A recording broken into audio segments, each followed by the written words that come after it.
শ্ৰদ্ধাৰ দৰ্শকসকল, আজি আমাৰ এই আজিৰ অতিথি অনুষ্ঠানলৈকে আমি এজন বিশেষ অতিথিক নিমন্ত্ৰণ কৰি আনিছোঁ। তেখেত হ'ল গুণীন শৰ্মা, বাঁহীবাদক। বাঁহীক লৈ যিজনে সাধনা কৰে, আজি দীৰ্ঘ সময় জুৰি বাঁহীয়েই তেখেতৰ জীৱন ৰেখা। আজি তেখেতক আমি আমাৰ অনুষ্ঠানলৈকে নিমন্ত্ৰণ কৰি আনিছোঁ। প্ৰথমতে তেখেতক আমি চিনাকি কৰাই দিব বিচাৰিছোঁ। তেখেত আমাৰ গুণীন শৰ্মা।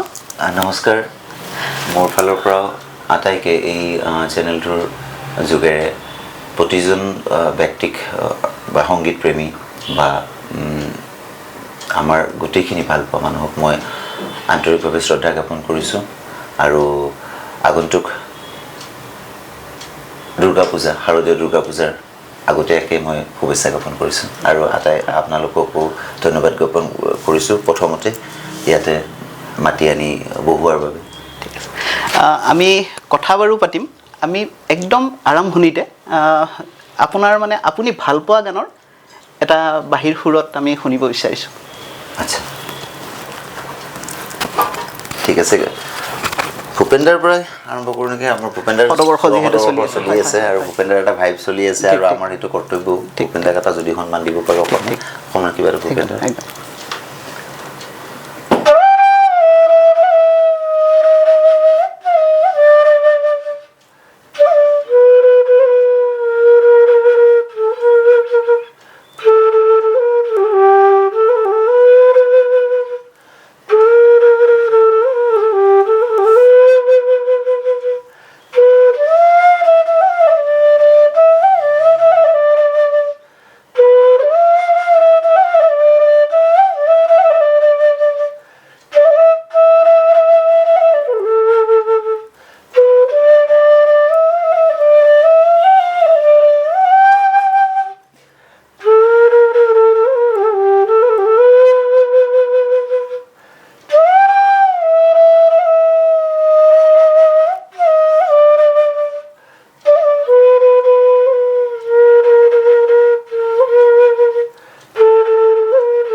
আপোনাৰ বাঁহীৰ এই গোটেই সাংগীতিক যাত্ৰাটো কেনেকৈ আৰম্ভ হ'ল বাৰু? এইটো আচলতে মই সংক্ষিপ্ততে ক'বলৈ চেষ্টা কৰিম। এইটো আচলতে দীঘলীয়া কথা। আমাৰ ঘৰত এজন মই সৰু, একেবাৰে সৰু, সেইখিনি সময়ত এজন বন কৰা ল'ৰা আছিলে, পুতু বুলি এজন ল'ৰা আছিল, বাগানৰ পৰা অহা ল'ৰা। সি অকণমান বাঁহী বজাব জানিছিলে। তো কেতিয়াবা মোৰ লগত যদি কিবা দুষ্টামি কৰে আৰু সেইখিনি সময়ত, তেতিয়া মোক দেউতাক যাতে কথাখিনি কৈ নিদিওঁ, তেতিয়া কাৰণ দেউতাক বহুত ভয় কৰে আৰু দেউতাই বহুত শাসনো কৰে তাক। গতিকে দেউতাৰ পৰা সেই হেৰিটোৰ পৰা বাচিবলৈ মোক বাঁহী বজাই শুনাইছিলে। কি বজাইছিল মই এতিয়া একোৱেই নাজানো, কেৱল মই জানো যে বাঁহীৰ শব্দটো ওলাইছিলে আৰু সেই ল'ৰাজনৰ সেই বাঁহীৰ সুৰটোৱে কি বা সুৰ হৈছিল সেইটোও নাজানো, কিন্তু সেই বস্তুটো আকৃষ্ট হৈছিলোঁ মই সেইখিনি সময়তে। সৰু, মই একো বুজি নাপাওঁ, কিন্তু সেই বস্তুটো মোৰ মূৰত এটা ৰোপণ হৈ গৈছিলে কিবা কাৰণত। তাৰপিছত যেতিয়া পৰ্যায়ক্ৰমে ডাঙৰ হ'লোঁ, হাইস্কুলত যেতিয়া থাকোঁ, সেইখিনি সময়ত বাঁহীটোৰ প্ৰতি মই গম পালোঁ যে বাঁহী শিকিবও পাৰি। মই প্ৰথমতে কোনো ইনষ্ট্ৰুমেণ্টৰ ওপৰত এই আকৃষ্ট নহৈ পেলাই বাঁহীটোৰ ওপৰত আকৰ্ষণটো তেতিয়ালৈকে থাকি গ'ল। এই সৰু বস্তুটোৱে, সৰুৰ কালৰে যিটো ভাৱ আছিল চাগে, সেইটো ডাঙৰ হোৱাৰ পিছতো আৰু বেছি অলপ গাঢ় হ'ল, ডাঙৰ হ'ল চিন্তাটো। তেতিয়া বাঁহীটো তেনেকৈ মই ক্লাছ 9 মানৰ পৰা শিকা আৰম্ভ হয়, তেনেকৈ আৰম্ভ হৈছে। আধ্যাত্মিকতাৰ দৃষ্টিৰেতো আমাৰ কৃষ্ণও বাঁহীয়ে বজায়। আপোনাৰ পিছত বাঁহীৰ গোটেই পৰিক্ৰমাটোত আৰু বাঁহীৰ গোটেই পৰিক্ৰমাটোত আপুনি আনুষ্ঠানিক কিবা শিক্ষা লোৱা হ'লনে? হ'ল তেনেকৈ প্ৰথমতে আমাৰ ইয়াতে যেতিয়া গুৱাহাটীত ষ্টাৰ্ট কৰোঁ, মই প্ৰয়াত জয়হৰি দাস ছাৰ, তেওঁৰ পৰা মই আৰম্ভ কৰিলোঁ। কৰাৰ পিছত ছাৰৰ কালক্ৰমত কিবা এক্সিডেণ্ট হৈছিলে। ছাৰো খুব গুণী মানুহ আছিলে, ৰেডিঅ' চেণ্টাৰত চাকৰি কৰিছিলে তেওঁ ষ্টাফ আৰ্টিষ্ট হিচাপে। তাৰে পিছত তেওঁ ক্লাছ কৰিব নোৱাৰা হ'ল। তেতিয়া সেইখিনি সময়ত খুব নাম আছিল আৰু সঁচাকৈ খুব গুণী শিল্পী দীপক দা আছিলে, দীপক শৰ্মা বুলি ক'লেতো আৰু অসমত আৰু চিনাকিৰ কোনো প্ৰয়োজন নাই। দীপক দা আমাৰ মেণ্টৰৰ নিচিনা। গতিকে দীপক দাক সুধিলোঁ আৰু কি কৰা যায়, মোৰ বাঁহীটো শিকিবলৈও ইচ্ছা। তেতিয়া দীপক দা ক'লে যে মইতো বম্বেত থাকোঁ, তেতিয়া দীপক দা বম্বেত থাকে, তেওঁ পণ্ডিত হৰিপ্ৰসাদ চৌৰচিয়া হৰিজীৰ ওচৰত গুৰুজীৰ ওচৰত তেওঁ শিকি আছিলে। তেতিয়া মোক ক'লে যে মইতো শিকাব নোৱাৰোঁ কাৰণ মই গুৱাহাটীত নাথাকোঁৱেই, তই এটা কাম কৰ দিল্লী গুচি যা। দিল্লীত এটা বিৰাট ডাঙৰ ফেমিলি আছে মানে বাঁহী আৰু চেহনাৰীৰ ক্ষেত্ৰত। সেই ফেমিলিটো হৈছে প্ৰসন্ন বুলি এটা টাইটেল ফেমিলি। তেওঁলোক ইণ্ডিয়াৰ ভিতৰত এটা ৰিনাউণ্ড ফেমিলি মানে মিউজিকেলি, বিশেষকৈ বাঁহীৰ ক্ষেত্ৰত। তো পণ্ডিত ৰাজেন্দ্ৰ প্ৰসন্না, পণ্ডিত অজয় প্ৰসন্না, ভোলানাথ প্ৰসন্না যি আমাৰ পণ্ডিত হৰিপ্ৰসাদ চৌৰচিয়াজীৰ গুৰুজী আছিলে, তো অমৰনাথজী, তো তেওঁলোকৰ গোটেই এতিয়া ল'ৰা ছোৱালীবিলাকো সাংঘাতিক ভাল মানে বাঁহী বাদক আৰু ইণ্ডিয়াৰ। চ' তেওঁলোকৰ তাতে দীপক দায়ে ক'লে, কৰাৰ পিছত তেনেকৈ এটা যোগাযোগ হ'ল। তেনেকৈ মই মেট্ৰিক পাছ কৰাৰ পিছত ইয়াতে কলেজত পঢ়োঁ। আৰু আমাৰ কলেজবিলাক খুব বেছি বন্ধ থাকেতো, পূজা হ'ল একমাহ বন্ধ বা কিবা কিবি বন্ধই থাকে। গতিকে তেতিয়া আজিকালি বাৰু অলপ হৈছে, তো তেতিয়া বন্ধ থকা সময়খিনিতে মই দিল্লী গুচি যাওঁ। তেতিয়া মোৰ দিল্লীৰ গুৰুজী পণ্ডিত বিষ্ণু প্ৰসন্নাজী, তেওঁ নিজে উস্তাদ বিছমিল্লা খান চাহাবৰ শিষ্য আছিলে, তো তেওঁৰ ওচৰত যাই শিক্ষা আৰম্ভ কৰিবলৈ লওঁ। তেনেকৈ কালক্ৰমত আকৌ 95ৰ পৰা 99 ফাৰ্ষ্ট মানলৈকে দিল্লীত অহা যোৱা কৰি থাকোঁ আৰু 2 মাহ থাকোঁ, 3 মাহ থাকোঁ, আকৌ আহোঁ, তেনেকৈ হ'ল আৰু। তাৰপিছত আৰু বজোৱা মেলা গুৱাহাটী আহিলোঁ। এনে প্ৰফেশ্যন হিচাপে কেতিয়াৰ পৰা ল'লে? প্ৰফেশ্যন হিচাপে আচলতে প্ৰফেশ্যন বুলি ক'বলৈ এইটো একদম সঠিকভাৱে আজিও কোৱা টান। নিচা পেচা মানে নিচা পেচা দুয়োটাকে, কিন্তু মই সৌভাগ্যৱান বহুত। এতিয়াও সেইটো পৰ্যায়লৈ সংগীতটো গৈ পোৱা নাই চাগে, যে যদিও আপুনি নাম গণিব পাৰে মিউজিক কৰি, হয়তো আপোনাৰ 100টা নামো ওলাব পাৰে যে মিউজিক কৰি তেওঁলোকে চলি আছে বা ময়ো চলি আছোঁ। সেইটো কোৱা বাহুল্য যে মই যিহেতু মিউজিকৰ পইচাৰে চলি আছোঁ, কিন্তু আজিৰ তাৰিখততো কেতিয়াবা সাহস ক'ৰবাত সেয়া হয়, খেলি মেলি লাগি যায় চিন্তা। তথাপিও কিন্তু মই ক'ব পাৰোঁ 2001 মানৰ পৰা মই পইচা লৈ বজাইছোঁ। কিন্তু মোৰ টাৰ্ণিং পইণ্টটো মোটামুটি কেইটামান গান আছিলে, তাৰ পৰা বেছি হ'ল। যেনেকৈ তোমাৰ কথা, পাপনৰ, তাৰে আগতে মানেনো কি, তাৰপিছত ওলোৱা গান। তাৰে আগতে পানী দিয়া জাপি বুলি এটা গান আছিলে, তাৰপিছত নীলাকৈ আকাশত তৰাৰে ধেমালি বুলি এটা গান আছিলে, খুব ভাল আৰ্টিষ্ট। এইখিনি মই মানস হাজৰিকাদেৱৰ লগত কাম কৰা আৰম্ভ হ'ল আজিৰ পৰা 7 বছৰমান আগৰ পৰা। তেতিয়া কিন্তু মই ডিচাইড কৰিছিলোঁ যে না মিউজিকে কৰিম। আৰু মোৰ এনেকুৱা নহয় যে মিউজিক কৰিবলৈ বৰ ইজিলি পাইছোঁ, এনেকুৱাও নহয়, কাৰণ মোৰ ফেমিলি বেকগ্ৰাউণ্ডতো মিউজিকেলি কোনো ইনভলভ নাছিলে, মই প্ৰথম আৰু।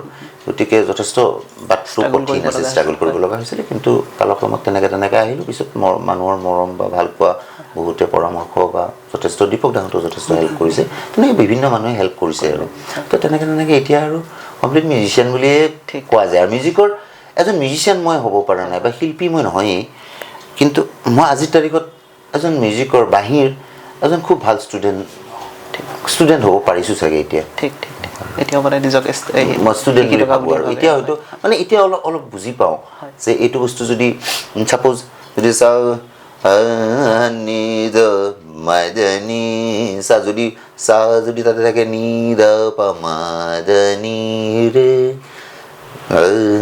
নি ৰে গ ৰে মা গ ৰে মা পা মা ৰে মা, মানে তাৰ যিটো মাপ কাঠি, যিটো মেজাৰমেণ্টটো, মানে যেনেকৈ কিলোগ্ৰাম আছে, যিকোনো বস্তু এটাৰ দূৰত্ব হ'লে কিলোমিটাৰ আছে, জুলীয়া বস্তু হ'লে লিটাৰ আছে, মিলি লিটাৰ আছে, তেনেকৈ সুৰৰ ক্ষেত্ৰতো স্কেল বোলা কথা এটা আছে। যদি চা ইয়াতে থাকে, চা ৰে তাতে হ'ব, চা গা ৰে মা গা পা, এই ডিষ্টেঞ্চটো লাহে লাহে বুজি পোৱা হ'ল।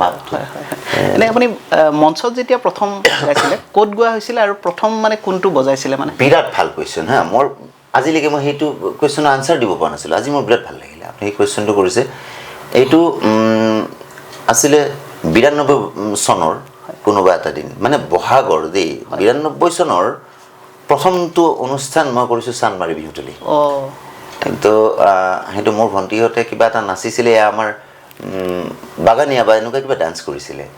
তো কৰোঁতে মোক ক'লে তুমি বজাই দিব পাৰিবা নেকি? মই একদম নতুন আৰু ময়ো কিবা মিলি গ'ল কালক্ৰমত, এটাই বাঁহী মোৰ হাতত। তো কিবা কাৰণত মোৰো বিধিৰ বিপাক সেই বাঁহীটোৱে মিলিলে মানে তেওঁলোকৰ লগত। তো বজাব পাৰিলোঁ, বজাই দিলোঁ। সেইখনে আছিল মোৰ প্ৰথম মঞ্চ। আৰু তাৰ আগত এজন মানুহ, একেবাৰে কোনো চিনি নোপোৱা মানুহ, শংকৰ তালুকদাৰ বুলি এজন, শংকৰ দা আমাৰ খুব মৰমৰ আছিল, আমাৰ স্কুলৰে আমাতকৈ ছিনিয়ৰ আছিল। শংকৰ দাই নিজে গান কোৰাছ এইবিলাক শিকাইছিলে, হাতীগড় চাৰিআলিত ঘৰ। তো শংকৰ দাই কিন্তু মোক টানি নি পেলাই, তেওঁ মাহী বজাব নাজানে কিন্তু এনেকৈ বজায় তেনেকৈ বজায়, সেনেকৈ তেওঁলোকে আমাক সৰুৰ পৰা এটা বহুত ভাল শিক্ষা এটা দিছিলে। আমি তেওঁলোকৰ পৰা কিছু শিক্ষা পাইছিলোঁ, যদিও মানুহে তেওঁলোকক চিনি নাপালে সেনেকৈ ঢুকাই গ'ল। কিন্তু তেওঁলোকৰ নিচিনা দাদাসকলৰ পৰা বহুত সহায় পাইছোঁ। যেনে অনুপ শৰ্মা, আজি মহানন্দ শৰ্মা ছাৰৰ বিখ্যাত অভিনেতা, ডাইৰেক্টৰ, তেওঁ সকলোখিনি আৰু অসমীয়া মোবাইল, বিশেষকৈ মোবাইল থিয়েটাৰতো আৰু তেওঁৰ সুপুত্ৰ অনুপ শৰ্মা, অনুপ দাহঁতৰ পৰা যথেষ্ট সহায় পাইছোঁ আৰু মিউজিকেলি বহুত ছাপোৰ্ট পাইছোঁ। তৰালী বা বহুত ছাপোৰ্ট কৰিছিলে সৰুৰ পৰা। আমি তই মানে কোৱা সৰুৰ পৰা তৰালী বাহঁতে তই পাৰিবি, তই কৰ, এনেকুৱা ধৰণৰ। আপুনি এনে প্ৰথম মঞ্চত মানে বজোৱা সুৰটো এতিয়াও আমি শুনিব পাৰোঁ নেকি? এতিয়া একজেক্টলি মোৰ কিবা বজাইছিলোঁ, কাৰণ 92ত কিবা বাগানীয়া কিবা বজাইছিলোঁ বাৰু। মই এনেই সেইটো যে বজাইছিলোঁ মই নাজানো, কিন্তু তেনেকুৱা কিবাই বজাইছিলোঁ। ছাপ'জ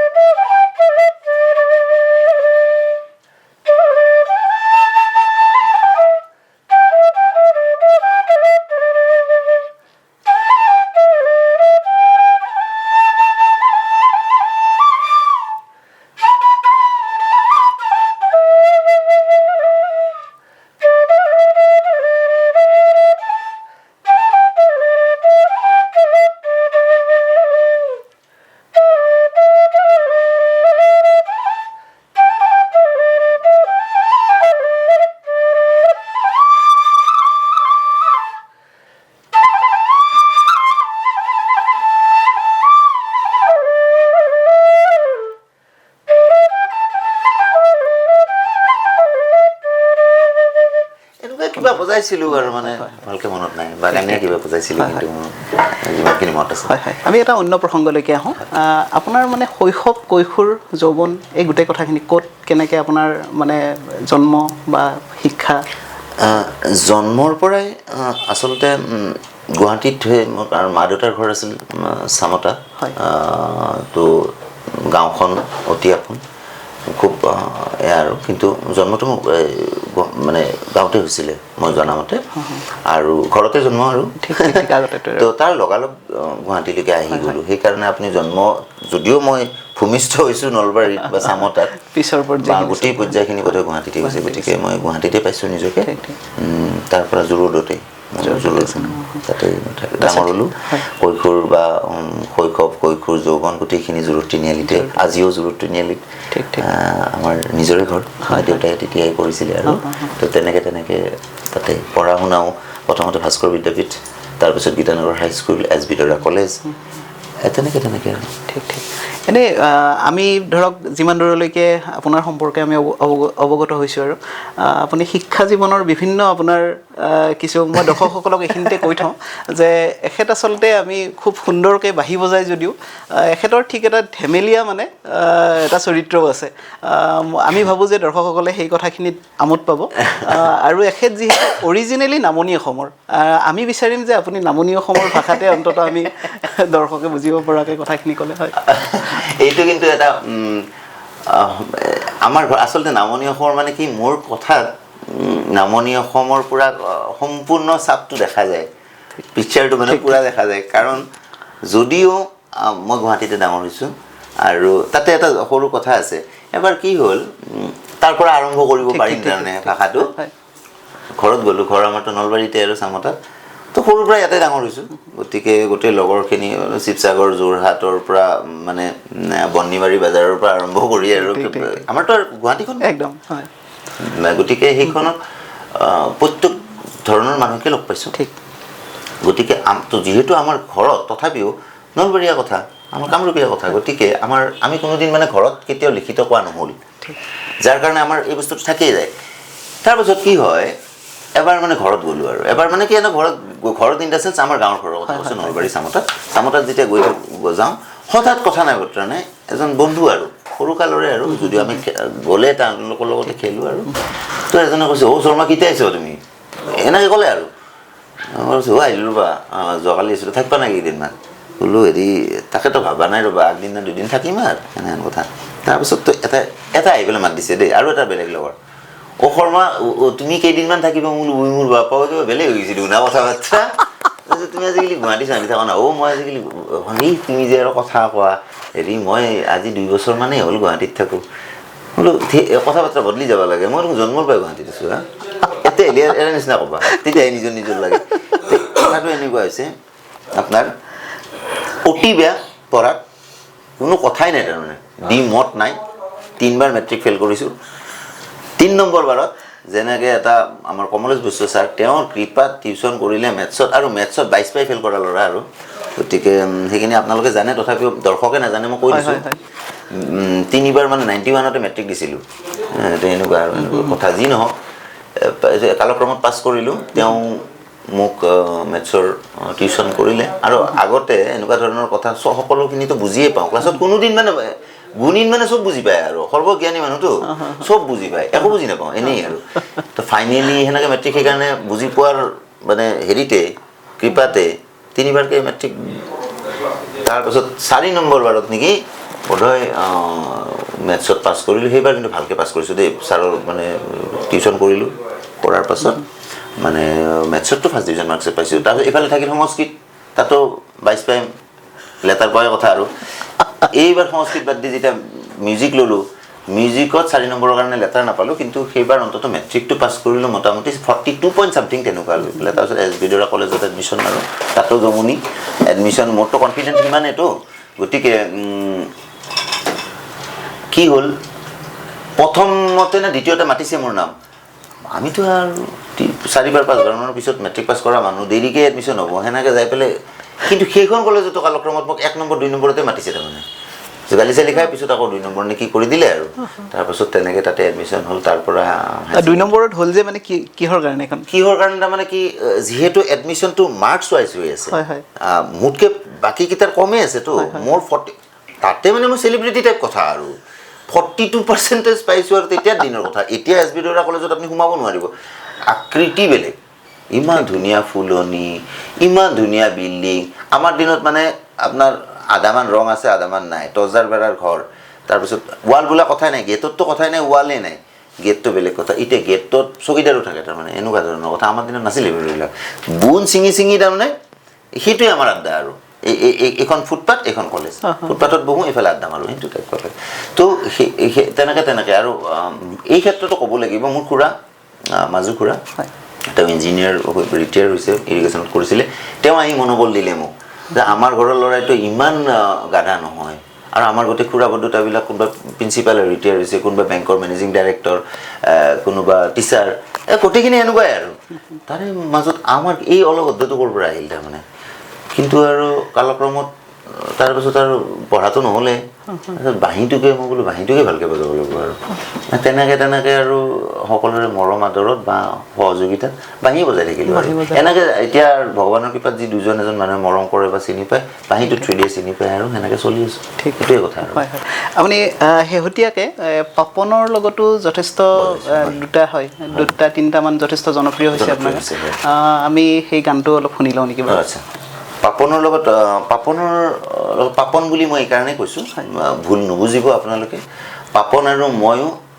প্ৰায় সমসাময়িক আৰু সমনীয়া প্ৰায় আৰু পাপন অংগৰাগ পাপন মহন্ত যদিও ৰেচপেক্টেবল এজন পাৰ্চন হয় ৰেচপেক্টেবল ছিংগাৰ হয় তো অকল অসমৰ বাবে নহয় তেওঁ গৌৰৱ হয় আমাৰ আৰু দেশৰে গতিকে বহুত ডাঙৰ গ্ৰেডৰ ছিংগাৰ হয় কিন্তু যদিও মই তেনেকৈ মানে কথাটো কওঁতে বন্ধুৰ নিচিনা কোৱা গৈছে কাৰণ সমসাময়িক আমি তুমি তামাকেই মাতা এটা সময় আপোনাৰ ঘৰৰ ওচৰতে তেওঁ অম্বিকাগিৰি নগৰত ঘৰ নিগাজী পামত কাৰণ খগেন মহন্তদেৱৰ সুপুত্ৰ গতিকে আমাৰ ওচৰা ওচৰিৰ কাৰণে পাপন বুলি কোৱা গৈছে আপোনালোকে ভুল নুবুজিব সেই কথাটোত কাৰণ আমি একে লগৰ নিচিনা কাৰণেহে পাপন বুলি কৈছোঁ পাপনৰ তোমাৰ কথা বুলি এটি গীত আছিলে সেই গীতটোত প্ৰথম পাপন মই বজাইছিলোঁ আপোনালোকে আটাই সেই গীতটি বহুত বহুলভাৱে সমৰ্থন আৰু মৰম দিছে তাৰ কাৰণে আমি গোটেই মিউজিকেল টিমৰ ফালৰ পৰা আপোনালোকক সদৌ অসমবাসীক বা যিসকল শ্ৰোতা দৰ্শক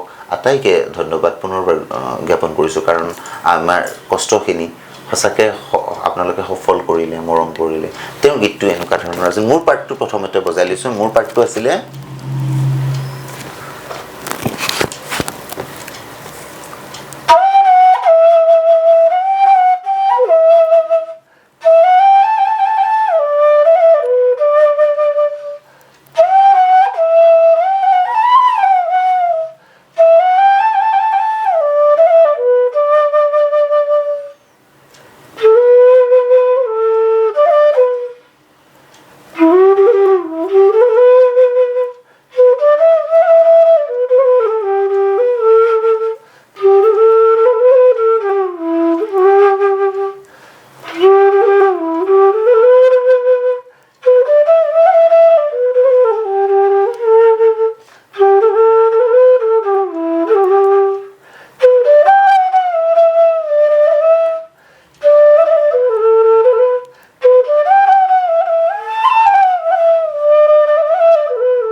পাপনৰ লগত বজা গীতটো তাৰপিছত আৰু এটা গীত হৈছিলে মানেনো কি বুলি এইটো তিৱা আৰু বড়ো দুইটা ভাষাৰে মানে সেইটো যথেষ্ট ৰাইজৰ ওচৰত সমাদৃত হৈছে বহুত সমাদৰ আৰু ৰাইজে বহুত এতিয়ালৈকে প্ৰায় 55-60 মিলিয়ন মান মানে চাইছে মানুহে আৰু ঠিক ঠিক মোৰ জীৱনৰ মানে আটাইতকৈ বেছি ভিউৱাৰ্ছ আৰু বা মানুহে প্ৰশংসা কৰিছে বা আঁকোৱালি লোৱা গীত ঠিক ঠিক বহুলভাৱে প্ৰচাৰ হোৱা গীত তাৰে আগতেও অৱশ্যে গীত আছিলে দেই তাৰে আগতেও আপোনাৰ ভৰা শাওনৰে পানী দয়া জাপি বুলি এটা আৰ্যনীল বৰা আছিলে আৰু এইখিনি মিউজিক কিন্তু মানস হাজৰিকাদেৱে মিউজিক ডাইৰেকশ্যন কৰা আৰু পানী দয়া জাপিও মানস হাজৰিকা আমি বাবাদা বুলি মাতো আৰু আৰ্যনীলে বৰ ধুনীয়া লিখিছিলে নীলাকৈ আকাশত তৰাৰে ধেমালি এনেকৈ পৰ্যায়ক্ৰমে বিভিন্ন বিভিন্ন গান হৈ আছে বা চিনেমাৰ কাম আপুনি অসমৰ বিভিন্ন মঞ্চততো গাইছে আৰু মানে বাদ্যযন্ত্ৰ সংগত কৰিছে আৰু একে সময়তে ভাৰতবৰ্ষৰ ক'ত ক'ত আপোনাৰ এনেকুৱা ভাৰতবৰ্ষ বুলি ক'লে সকলো ঠাইতে কৰিছোঁ মানে ভাৰতবৰ্ষত কোনো ঠাই নাই মই নকৰা মানে আন্দামান হওক আন্দামানতো 3বাৰ আন্দামানত এনেকুৱা হয় মানে মই 15 দিনমান থাকোঁ তেনে 3বাৰ মান গৈছোঁ মানে তাতে চাহ তাহ খালে মানে শৰ্মাজী আগে এনেকুৱা টাইপৰ আৰু ঠিক চিনাকি হৈ গ'ল মানে একদম চিনাকি আৰু গামোচা দিয়া আৰু মানে মই গ'লে বেলেগ মৰম আৰু মানে বন্ধুত্ব আৰু চাহ দোকানীৰ লগত আৰু মই চাহ খাই খুব ভাল পাওঁ চ' চাহ দোকানীৰ লগত প্ৰথম বন্ধুত্ব হ'বই আৰু গতিকে তাতে বাকী খাওঁ মানে 15 দিন থাকোঁ লাষ্টত হিচাপ কৰি দি থৈ আহোঁ আৰু যায়গৈ দুখ লাগে যাবই নেকি এনেকৈ 3বাৰ মান গ'লোঁ তাৰপিছত লক্ষদ্বীপ তাৰপাছত নৰ্থ ইষ্ট ৰিজনটো আটাইখিনি কৰিছোঁ কেৱল 2টা জেগাত মই যোৱা নাই এটা হ'ল জম্মু এণ্ড কাশ্মীৰ জম্মু কাশ্মীৰত আমি গৈও মানে যাওঁ অৱস্থাটো বহুতবাৰ থাকি চিটুৱেশ্যন খুব ভাল নাছিলে তেনেকৈ সেইকাৰণে আৰু এটা জেগা হ'ল গোৱা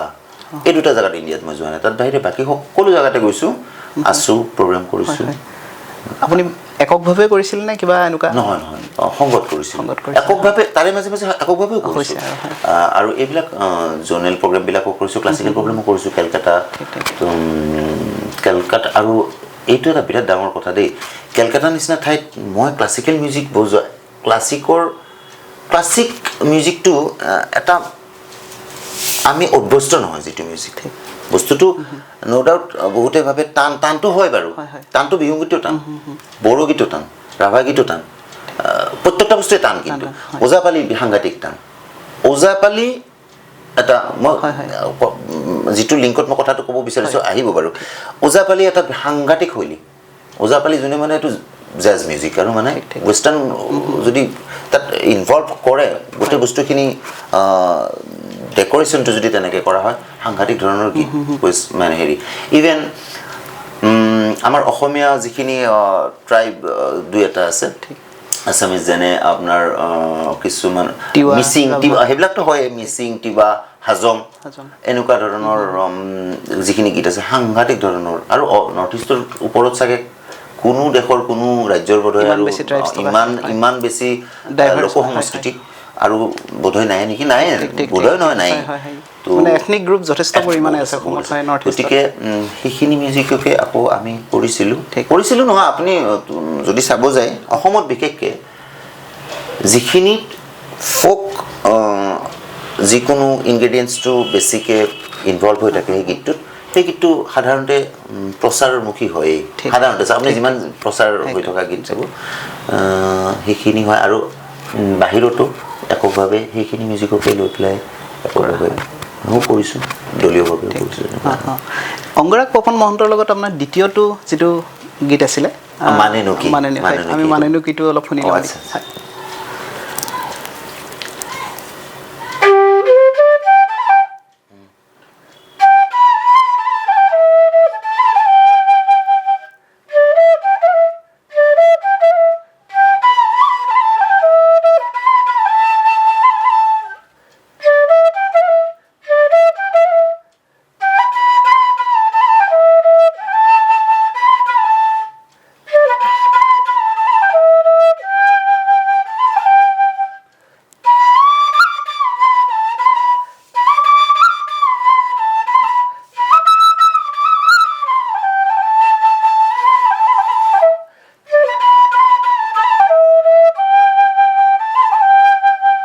মই বুজোৱা পাৰ্টত হয়।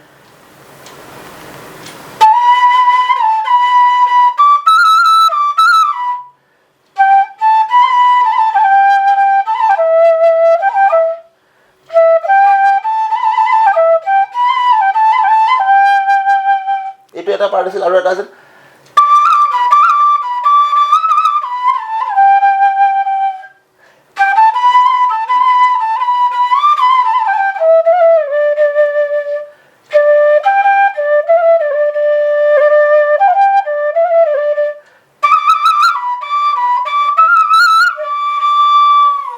এই পাৰ্টটো মোৰ লগত আছিল এইখিনি মানে মই বুজোৱা বাকীখিনিতো পাপন আৰু শ্ৰেয়া ঘোষালে গাইছে ঠিক, ঠিক, ঠিক।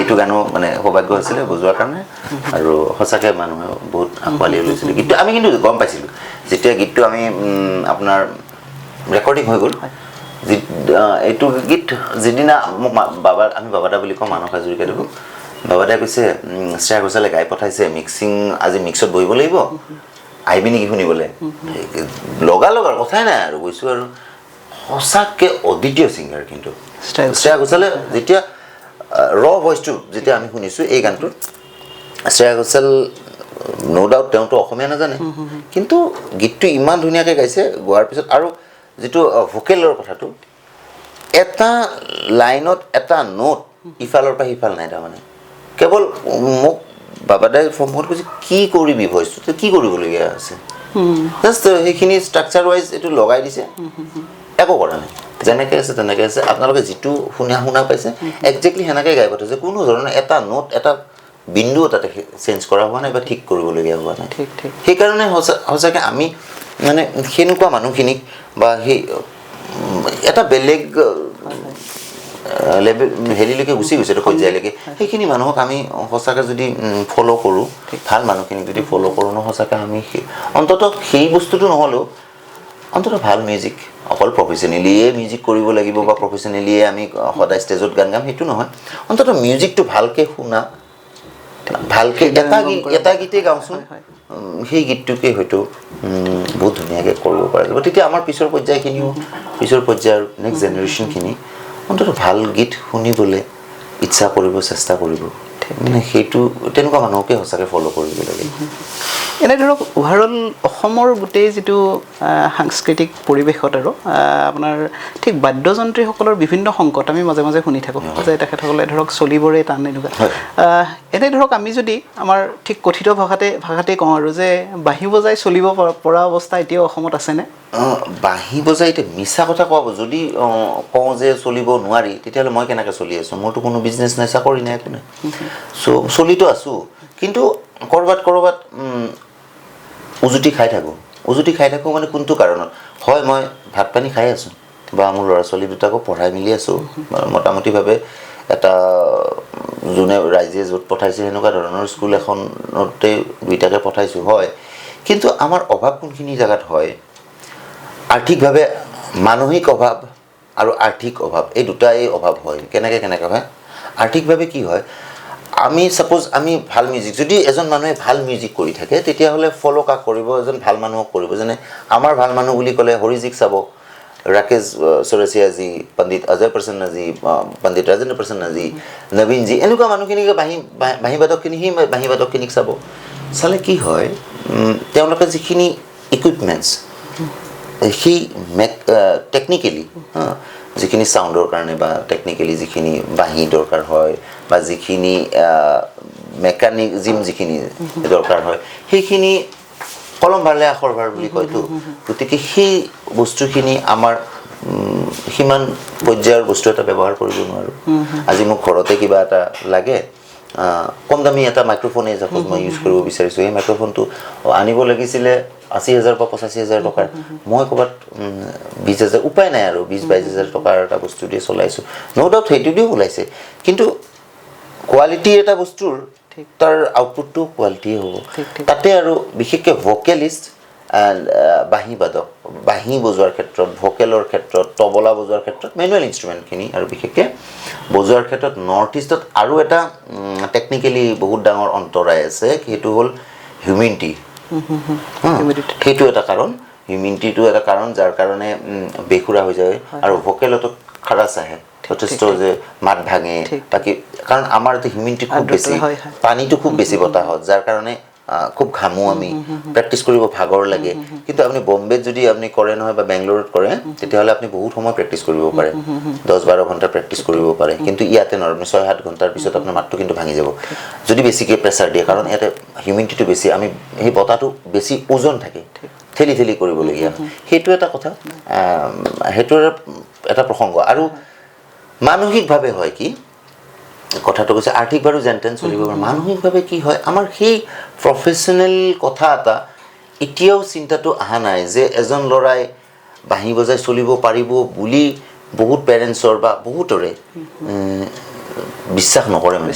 আৰু বিশ্বাস নকৰাৰ কাৰণো আছে, কাৰণ সন্মুখত দেখা নাই। আজি যদি তেনেকৈ দেখিলে হয় তেতিয়া দুৰ্যোগখিনিহে দেখিছে, ভালখিনি দেখা নাই। কিন্তু এটা কথা ঠিক, যদি ডিটাৰমাইণ্ড সেইটো ডিটাৰমিনেশ্যন থাকে, সি কৰি যাব পাৰে। আৰু এনেকুৱাও আপুনি নজিৰ এনেকুৱা আপুনি পাব ন' ডাউট, যে ইয়াৰ পৰা যায় গৈ পেলাই বম্বেত এষ্টাব্লিছ হোৱা নাই, এনেকুৱা নহয়। আৰু বিশেষকৈ নৰ্থ ইষ্টৰ এটা আকৌ ষ্ট্ৰং দেই, মানে আছামৰ ক্ষেত্ৰত বিশেষকৈ যিটো ৱেষ্টাৰ্ণ ছেকশ্যন আছে, মিউজিচিয়ান হিচাপে ৱেষ্টাৰ্ণ ছেকশ্যন, গীটাৰ বুলি কয়, গীটাৰটো বম্বেত নৰ্থ ইষ্টৰ গীটাৰিষ্ট বুলি ক'লে ভয়ে কৰে। ৱেষ্টাৰ্ণ ইনষ্ট্ৰুমেণ্টখিনি বহুত ষ্ট্ৰং আমাৰ, কিন্তু ইণ্ডিয়ান ইনষ্ট্ৰুমেণ্টখিনি যেনেকৈ বহুত ইনষ্ট্ৰুমেণ্ট, চাৰংগী, চেহনাই, সৰোদ মাত্ৰ এজন তৰুণ দাই বজায়, সেনেকুৱা বা বাঁহী, তাবলা, এই ছেকশ্যনটোত কিন্তু ইণ্ডিয়ান মিউজিকেল ইনষ্ট্ৰুমেণ্ট ছেকশ্যনটোত অলপ আমি অভ্যস্ত নহয়, ক্লাছিকেল মিউজিকটোত আমি অভ্যস্ত নহয়। কিন্তু তথাপিও কৰি যাব লাগিব। আৰু পিছৰ পৰ্যায়লৈ কিন্তু আমি কিন্তু বিৰাট আশাবাদী, বা এতিয়া মোৰো যথেষ্টখিনি ষ্টুডেণ্ট আছে, তাহাঁতকো শিকাওঁ, বুজাওঁ যে কোনো বস্তুৱে ইয়াতে আমি পোৱা নাই, তহঁতে যদি চেলেঞ্জ কৰক সেইকাৰণে বাহিৰৰ পৰাই ডেফিনেটলি। আৰু এই দায়িত্বটো কাক দোষ দিব? এই দায়িত্ববিলাক ন' ডাউট আমিয়ে ল'ব লাগিব। আজি কাৰোবাক সদায় দোষ দি থাকিলেতো নহ'ব, আমি ৰাস্তাবিলাক মুকলি কৰিব লাগিব, সেইটোৱেই কথা। আৰু যি নহওক, এয়ে আমাৰ যথেষ্ট আশাবাদী। এনেই এই বাঁহীটো ক'ৰ পৰা সংগ্ৰহ কৰা হয়নো এতিয়া? আপুনি মানে ক'ৰ পৰা কৰি? আগতেতো বৰ বিপৰ্যয় আছিল, বাঁহী মানে বনোৱা মানুহ টেকনিকেলি কম আছিল, এতিয়া কিন্তু অসমতে আপুনি পায়। বহুত কেইজন মানুহ আছে ভালকে বনায় মোটামুটি মই লাষ্ট এজন আছে মোৰ ভাবুৰ ভাইটিৰ নিচিনা তো গুৱাহাটীৰ পৰাই পোৱা যায় আৰু এনে গোলাঘাটত আছে আপোনাৰ দৰঙৰ ফালেও এজনে বনায় নামবিলাক ক'ব বিচৰা নাই মই তো গুৱাহাটীতো 2-3জন আছে আৰু বাকী আৰু বেলেগ কিছুমান ব্ৰেণ্ডেড আছে বাহিৰৰ পৰা দিল্লীৰ পৰা দুটামান আছে ব্ৰেণ্ড তাৰ পৰাও আনিব পাৰে অনলাইনো আজিকালি আনিব পাৰি বা আপুনি অফলাইনো কিনিব পাৰে আজিকালি সহজতে পোৱা হ'ল আগৰ কিন্তু বাঁহী বাদকখিনিৰ সেইটো এটা বৰ প্ৰব্লেম আছিল বাঁহী বনোৱা মানুহ কম আছিল আৰু আমাৰ হেৰি কানেকশ্যনবিলাক নহৈছিল তো আজিকালি তেওঁৰ মোবাইলৰ যুগ গতিকে অনলাইন চবখিনি পায় আগতে সেইটো আছিল প্ৰব্লেম মূল্যটো কিমান মানৰ পৰা ধৰক শিকোটাৰ কাৰণে কিমান মানৰ পৰা ষ্টাৰ্ট হয় একেবাৰে কম দামতো পায় কিন্তু সেইটোৰ মানে কোৱালিটি নোলায় মানে সুৰ একদম সুৰত থাকিব লাগে তো মিনিমাম আজিকালি একোটা সৰু এনেকুৱা বাঁহীৰ মিনিমাম 1,000-1,200-1,500 এনেকুৱা ধৰণৰ পায় বা কিছুমান ব্ৰেণ্ডেড বাঁহী অলপ দামো আছে তেনেকুৱা ভিতৰত আৰু ডাঙৰ বাঁহীবিলাক দাম আছে আপোনাৰ 2,500-3,000 এটা বাঁহী মোটামুটি এটা ছেট মানে এজন বাঁহী বাদকৰ তাতে প্ৰায় 24টা বাঁহী দৰকাৰ আৰু এটা ছেটত যেনেকৈ মোৰ বেগ এটা দেখিছে তেনেকৈ প্ৰস্তুত কৰে বাঁহীসমূহৰ নাম আছে নেকি কিবা বাঁহীখিনি মানে স্কেল ৱাইজ চেঞ্জ হয় মানে আমাৰ 12টা স্কেলটো C sharp D sharp E F sharp G sharp এনেকৈ 12টা স্কেল 12টা স্কেলৰ 12টা বাঁহী বেলেগ বেলেগ প্ৰত্যেকটা স্কেলৰ কাৰণে বেলেগ বেলেগ বাঁহী আৰু তাৰে ধৰক একেটা স্কেলৰে ল'ৰ কাৰণে এটা ডাঙৰ বাঁহী আৰু হাইৰ কাৰণে এটা সৰু বাঁহী সেইকাৰণে চব 12টা স্কেল দুগুণ 24টা বাঁহী হৈ যায় হয় আপোনাৰ এই মিউজিকৰ স্কুল ক'ত আছে মোৰ এখন জুৰুতি তিনিআলি মোৰ ঘৰতে ৰবিবাৰে তাৰপাছত এখন আপোনাৰ কুমাৰপাৰা নয়নতৰা ক্লাব এখন হৈছে হেঙেৰাবাৰী কালী মন্দিৰৰ ওচৰতে আৰু এখন হৈছে গণেশগুৰি গণেশ মন্দিৰৰ ওচৰত চাৰিখন কিমান ছাত্ৰ ছাত্ৰী আছে এতিয়া প্ৰায় 75 জন মান আছে টোটেল গোটেই স্কুলখিনি মিলি পেলাই প্ৰায় 75 এনেকুৱা হয় ঠিক আমি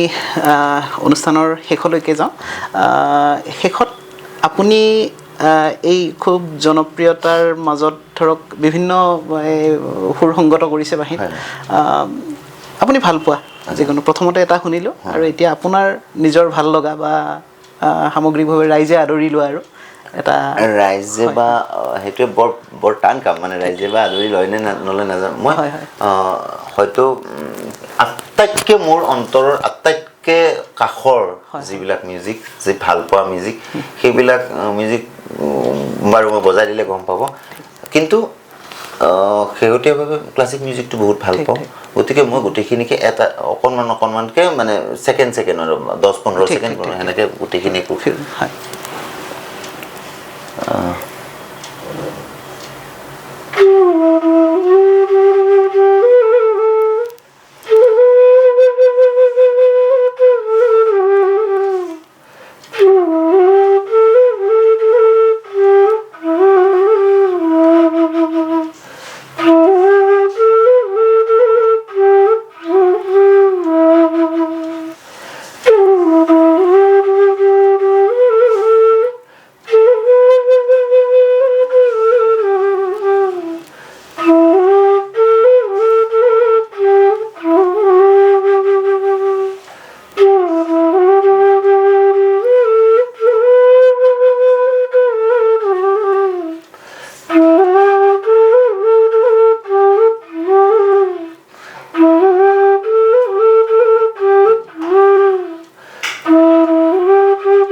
বিয়া গীত বিৰাট ভাল লগা হা ক্লাছিক ছেকশ্যনৰ কিছুমান বস্তু ভাল লাগে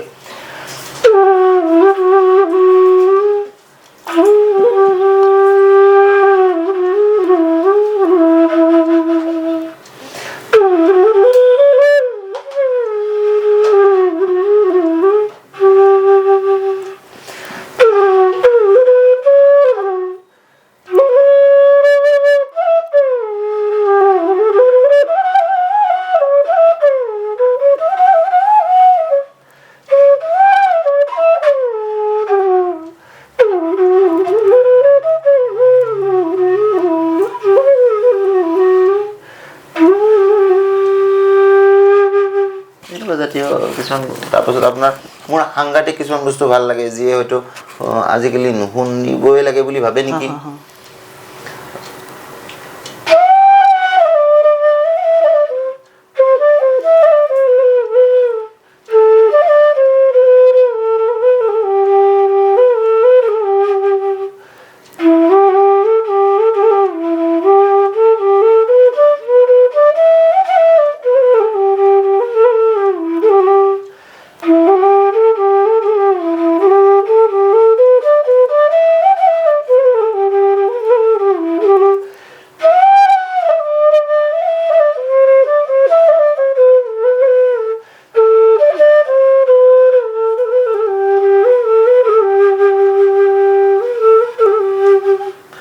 মিউজিকখিনি বহুত ভাল লাগে ইয়াতকৈ ভাল কম্প'জিশ্যন বা ভূপেন্দাৰ কম্প'জিশ্যনবিলাকৰ এনেকুৱা ধৰণৰ কম্প'জিশ্যনবিলাক আপোনাৰ ইয়াতকৈ ভাল আৰু কি বা কম্প'জিশ্যন হ'ব পাৰে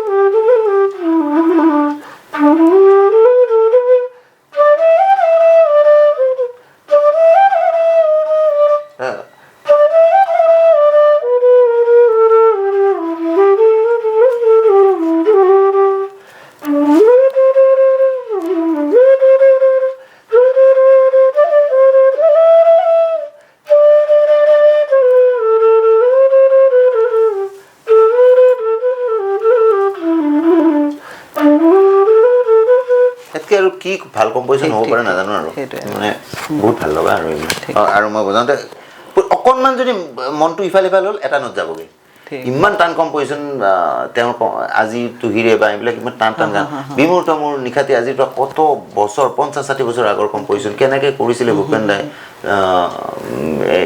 বা আপোনাৰ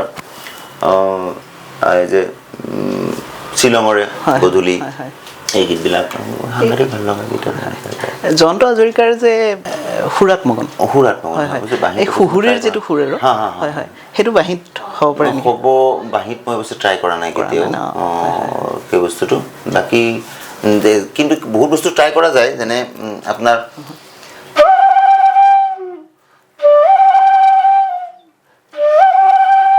এইবিলাক মানে উৰুলি আৰু বা এইবিলাক মানে ট্ৰাই কৰা যায় থাকে বা ৱেষ্টাৰ্ণে হওক বা কিবা কিবি কিন্তু সেইটো অৱশ্যে কৰা হোৱা নাই সুহুৰি মাত্ৰ আৰু প্ৰায় চিমিলাৰটো মানে মোটামুটিভাৱে চিমিলাৰ ঠিক আছে বাৰু আমি দৰ্শকসকল আমি শেষলৈকে আহিছোঁ অনুষ্ঠানৰ আপুনি আমাৰ এই মঞ্চৰ পৰা নতুন প্ৰজন্মৰ যিসকল বাদ্যযন্ত্ৰ শিল্পী বাদ্যযন্ত্ৰী আছে আৰু তেখেতসকল বা শিকিব খোজা যিখিনি শিকাৰু আছে তেখেতসকললৈকে কিবা মেছেজ দিব খোজে নেকি মই প্ৰথমত মই মেছেজ দিব পৰাই হোৱা নাই আৰু মই শিকি থকা মানুহ এজন গতিকে তথাপিও সেয়া আৰু যদি মিউজিকটো ভাল পায় তেতিয়াহ'লে মিউজিকটো খুব মৰম কৰিব লাগে আৰু তেতিয়া মানুহে বিৰাট মৰম কৰে আৰু ভাল পালে মিউজিক কৰিলে হয়তো প্ৰফেশ্যন কোনোবাই কৰিব পাৰে কোনোবাই নকৰিব পাৰে কাৰণ চেলেঞ্জিং কথা এটা কিন্তু মই ভাবোঁ মই কিমানখিনি শুদ্ধ নাজানো যদি মিউজিক সঁচাকৈ কৰে কোনোবাই মিউজিক কৰক নকৰক বেলেগ কথা মিউজিকৰ মাজত থাকিলে অন্ততঃ মানুহ এজন বহুতখিনি বয়সতকৈ সৰু হৈ থাকে প্ৰথম কথা মানুহজন বহুত মৰমীয়াল হৈ থাকে বেলেগক মানে সেই কোনোবাই ৰিক্সা চলাইছে ঠেলা চলাইছে ক্লাছিফিকেশ্যনটো মানুহৰ মাজত অলপ কমকৈ আহে সঁচাকৈ যদি মিউজিক কৰে অন্তৰ্মুখী যদি মিউজিক হয় সেইটো এটা বিৰাট ডাঙৰ কথা বয়সটো আৰু খুব প্ৰেমিক হয় খুব ৰোমেণ্টিক হয় মানুহটো চবকে মৰম মানে প্ৰেমিক মানে ছোৱালীৰ প্ৰেমৰ কথা কোৱা নাই মই যিকোনো এজন ভিক্ষা খোজা মানুহক বা এজন ৰিক্সা চালকক মৰম কৰিবলৈ মন যায় মানে খুব ইনভলভ হ'ব পাৰি বেলেগৰ আপোনাৰ লগত মই বহুত সোনকালে ইনভলভ হ'ব পাৰোঁ ক'ব নোৱাৰোঁ এইটো দৈবিকভাৱে কিবা হয়তো নেচাৰৰ লগত কিবা এটা কানেকশ্যন হৈ যায় বহুত সোনকালে আপোন হ'ব পাৰি আৰু সেই যদি মিউজিক কৰা এজন মানুহে IAS হয় IPS হয় তেনেকুৱা মানুহে বা মই পলিটিকেলিও যদি লিডাৰখিনি অলপ মিউজিক কৰি গাবই লাগিব বুলিতো কথা নাই মিউজিকখিনি যদি ভাল পায় ভাল পোৱা মানুহ হয় বহুত বস্তু কিজানি বহুত ভাল হ'ব মানে খুব সাংঘাতিক মৰমীয়াল হ'ব গোটেই কথাবিলাক সেইটোৱে ক'ব খোজোঁ মোৰ অনুভৱ এইটো ঠিক আমি যিহেতু আৰম্ভণিতে ভূপেনদাৰ শতবৰ্ষ চলি থকা উপলক্ষে আপোনাৰ ভূপেনদাৰ গানেৰে আৰম্ভণি কৰিছিলোঁ গোটেই অনুষ্ঠানটো শেষতো ভূপেনদাৰ এটি গীতেৰে আচ্ছা এটি ভূপেনদাৰ আৰু কোনটোনো কালজয়ী গীত নহয় প্ৰতিটাই কালজয়ী গীত তাৰে ভিতৰত মই এটি গান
ঠিক আছে বাৰু দৰ্শকসকল আমাৰ আজিৰ এই অনুষ্ঠানটো আমি ইমানতে সামৰিব লৈছোঁ আমাৰ মাননীয় গুণীন শৰ্মা ডাঙৰীয়াই আমাক যথেষ্টখিনি সময় দিলে তাৰ বাবে তেখেতক ধন্যবাদ জনাইছোঁ আমি ভৱিষ্যতেও তেখেতৰ লগত এনেদৰে কথোপকথন অনুষ্ঠান কৰিব যত্ন কৰিম আপোনাক আজি আমাৰ এই অনুষ্ঠানত সময় দিয়াৰ বাবে অশেষ ধন্যবাদ মোৰ ফালৰ পৰা পুনৰবাৰ নমস্কাৰ জনাইছোঁ আৰু আপোনালোক আটাইকে ইয়াৰ এই চেনেলৰ কৰ্মকৰ্তা আপোনাৰ লগতে আটাইখিনি ব্যক্তিকে লাগি থকা আটাই ব্যক্তিকে মই পুনৰবাৰ ধন্যবাদ জনাইছোঁ আৰু মই সদায় উন্নতি কামনা কৰিছোঁ ভগৱানৰ ওচৰত প্ৰাৰ্থনা জনাইছোঁ এই চেনেলটোৱে বহুত দূৰ অতিক্ৰম কৰি যাওক আৰু ৰাইজৰ বাবে সুফল আৰু সুবাৰ্তা সদায় দি যাওক এনেকুৱা আৰু বহুত মানুহ আহক আৰু সকলোৱে জানক সকলোৱে মৰম আদৰ দিয়ক আৰু আঁকোৱালি লওক আৰু লগে লগে সমূহ দৰ্শকলৈ মই পুনৰবাৰ শ্ৰদ্ধা জ্ঞাপন কৰিছোঁ আৰু ইয়ালৈকে